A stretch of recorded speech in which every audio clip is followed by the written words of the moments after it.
কৈলাসহর মহকুমা শাসকের অফিসে দীর্ঘদিন ধরেই সক্রিয় রয়েছে দালাল চক্র।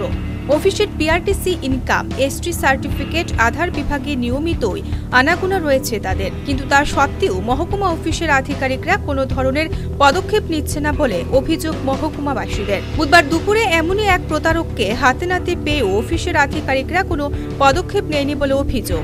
বিশেষ করে কৈলাসহরের শ্রীনাথপুর গ্রাম পঞ্চায়েতের বাসিন্দারা দালাল চক্রের খপ্পরে পড়ছে বারবার। বাড়ি কোন জায়গা? শ্রীনাথপুর। তো কি হয়েছে ঘটনাটা?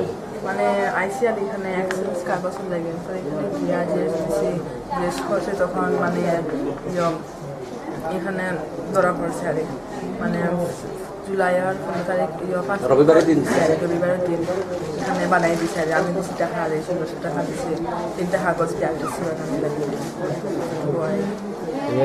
খার কাছে দিছে এটা করতে করি সমরজিৎ সে কয়টা দিছে বা করি 3টা দিছে।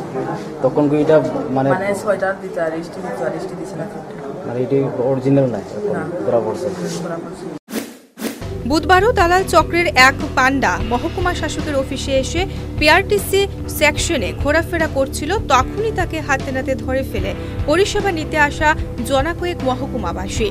কিন্তু আশ্চর্যজনক বিষয় হলো, তাকে অফিস আধিকারিকদের সামনে নিয়ে যাওয়া হলে তার বিরুদ্ধে কোনো আইনি ব্যবস্থা নেয়নি অফিস আধিকারিকরা, শুধুমাত্র লিখিত বয়ান রেখেই ছেড়ে দেওয়া হয় তাকে।